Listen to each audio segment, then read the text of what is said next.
Сәлеметсіңдер ме білім алушылар? Дүниетану сабағын бастаймыз. Сабақтың тақырыбы дұрыс тамақтана біл. Сабақтың мақсаты адам ағзасына пайдалы, пайдасыз тағамдарды ажырата білуді үйренеміз. Дұрыс тамақтанудың адам ағзасына пайдалы тұстарын білетін боламыз. Сабақты бастамас бұрын сабаққа дайындығымызды байқап көрейік. Жиналып қаппыз бәріміз, қайсымыз ең дәмдіміз, ішімізде адамға тиеді көп пайдамыз. Көкөністер бәрі де денсаулыққа пайдалы, мұны жатқа біліңдер, оны жақсы көріңдер. Демек, өлең жолдары көкөніс пен жемістер туралы екен. Балалар, енді мен сендерге жұмбақ жасырайын. Жұмбақтың шешін табуға тырысыңдар. Оны күткен адамдар ұзақ өмір сүреді, қадірін білген жарандар байлық осы деседі. Кәнеке балалар, жұмбақтың шешуін кім табады екен? Жарайсыңдар, керемет. Жұмбақтың шешімі денсаулық екен. Біз балалар, деніміз сау болу үшін дұрыс тамақтануымыз қажет екен. Біздің барлық тағамымыз ақуыз, май және көмірсулардан тұрады. Олар адам ағзасының өсіп жетілуін қамтамасыз етеді. Сүт тағамдарында ақуыз көп болады. Май және көмірсу ағзадағы жасушалардың түзілуіне қоректік зат болып табылады. Жасуша өз бетінше тіршілік ете алатын ұсақ бөлшек. Жеміс-жидек пен көкөніс дәрумендерге өте бай. Сондықтан бұл өнімдердің біздің ағзамызға пайдасы көп. Денсаулық пен ақыл-ойымыздың жақсы жетілуі үшін біз дұрыс тамақтану білуіміз керек екен.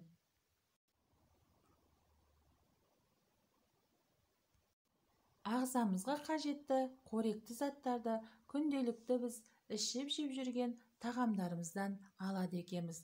Тағамның құрамында жеткілікті ақуыз болатын болса, сен тез өсіп жетілесің. Май біздің ағзамызға мол күш-қуат береді. Ағзада көмірсулар қоры көп болған сайын адам шыдамды, күшті болып келеді. Біздің ағзамызға минералды тұз бен дәрумендер қажет. Қанеки, сендер айтыңдаршы, күнделікті ас мәзірлеріңдегі тағамдарда қандай дәрумендер бар деп ойлайсыңдар? Жарайсыңдар, өте дұрыс айтасыңдар. Біздің күнделікті жеп жүрген тағамдарымызда А, В, Д, С деген дәрумендер кездеседі екен.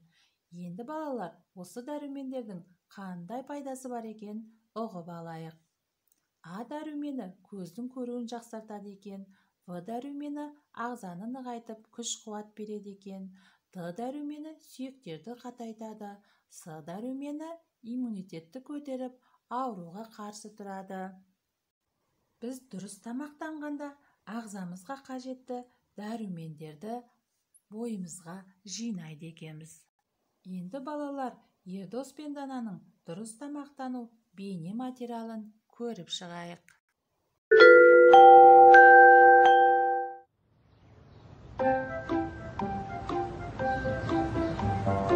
Кел, Дана, отыр. Данажан, бүгін мен сенің аспазың және даяшың болып, саған қызмет етем. Қандай керемет! Есіңде болсын, біз өз денсаулығымызға пайдалы тағамдарды таңдап ішуіміз керек. Ол қандай тағамдар? Ас адамға күш беретін қуат көзі. Ас қорыту жүйесі ішкен асты қорытып, ондағы нәрлі заттарды бойымызға сіңіреді. Деніміз сау, мықты болып өсу үшін ағзаға нәрлі заттар көп қажет. Мысалы? Мәселен, сүт, айран, йогурт пен ірімшіктің құрамында кальций көп. Ол біздің сүйектеріміздің беріктігін қамтамасыз етеді. Көкөністер, жаңғақтар және бұршақтардың құрамында адамның терісіне, көзіне, шашына қажетті дәрумендер бар. Ал құнарсыз тағамдар қандай болады? Құрамында пайдалы заты аз, керісінше денсаулыққа зиян, тұзы, майы, қанты көп тағам құнарсыз тағам болып саналады. Мұндай тамаққа әуес болмаған жөн. Қанты көп деме? Иә, Дана. Құрамында қанты көп, торт, печенье, балмұздақ, кәмпиттер, басқа да кондитерлік тағамдар мен түрлі тәтті сусындар адамның көңіл-күйіне және өзін-өзі жақсы сезінуіне әсер етеді. Бұл тағамдарды ішкен кезде күш-қуатың тез артып, өте белсенді болғаныңмен, көңіл-күйің тез өзгеріп, ашуланғыш немесе сылбыр күйге түсесің, тез шаршайсың. Ал майлы, тұзды ет, шұжық, бәліш, самса, тағы да сол сияқты ауыр тағамдардың салдары уақыт өте келе білінеді. Мұндай тамаққа әуестік асқазан ауруларын алып келуі мүмкін. Сондықтан құнарсыз тағамдардың орнына мүмкіндік болса, құрамында пайдалы заттары көбірегін таңдау керек. Міне, мына суретте күнделікті тамақтану кезінде тағам топтарының ара салмағын қалай үйлестіру керектігі көрсетілген. Сонда жемістер мен протеиндерге қарағанда көкөністер мен жармаларды көбірек жеу керек екен ғой. Иә, таңертең ұйқыдан тұрғанда таңғы ас ішу керек. Біздің халқымызда таңғы асты тастама деген ақыл бар. Тамға пайдалы азамат болып өсу үшін ішетін тамағымызға әрқашан мән беруіміз керек. Енді білім алушылар тапсырмаларды орындайық.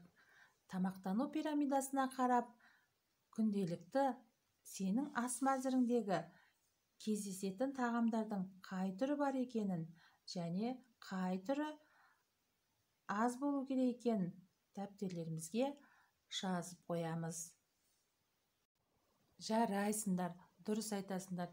Біздің күнделікті ас мәзіріміздегі тағамдарда нан өнімдері, ботқа, көкөністер, жемістер, ет, сүт, жұмыртқа, балық және май болады екен, және аздап тәттілер болады екен, иә? Әрине көп емес, аз мөлшерде қолданады екенбіз. Жақсы, дұрыс айтасыңдар балалар.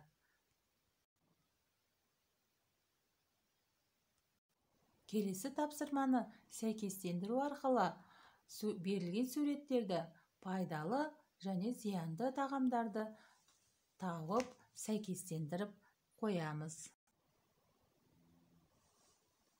Жарайсыңдар, керемет орындадыңдар.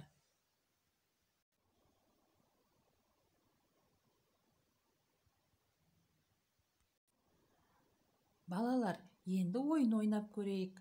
Артығын тап деген ойынды ойнаймыз. Сендерге бірнеше тағамдардың суреті берілген. Осы суреттен зиянды тағамдарды қоршап, сызып шығамыз. Жарайсыңдар.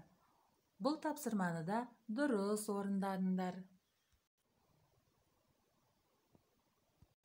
Бүгінгі сабақты қаншалықты меңгергендеріңді білу үшін серпілген сауал әдісі арқылы бірнеше сұрақтарға жауап беріп көріңдер. Сенің ағзаңа қажетті қоректі заттарды білесің бе? Сенің ағзаңа қажетті өнімдердің құрамында қандай дәрумендер бар? Пайдалы тағамдарды ата. Қандай пайдасыз тағамдарды білесің? Сен ас мәзірінде тағамның қай түрі көп? Сенің ас мәзірінде қандай тағамның түрі аз болу керек? Сен тұратын жерде ағзаға пайдалы қандай өнім түрлері өсіреді? Жарайсыңдар балалар, жақсы айттыңдар, керемет.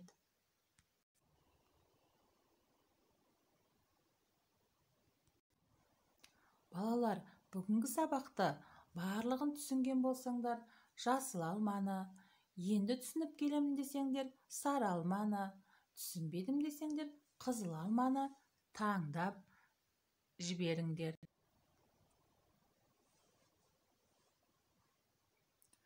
Жарайсыңдар, керемет, бүгінгі сабаққа жақсы қатыстыңдар. Сабақ аяқталды. назарларыңа рахмет.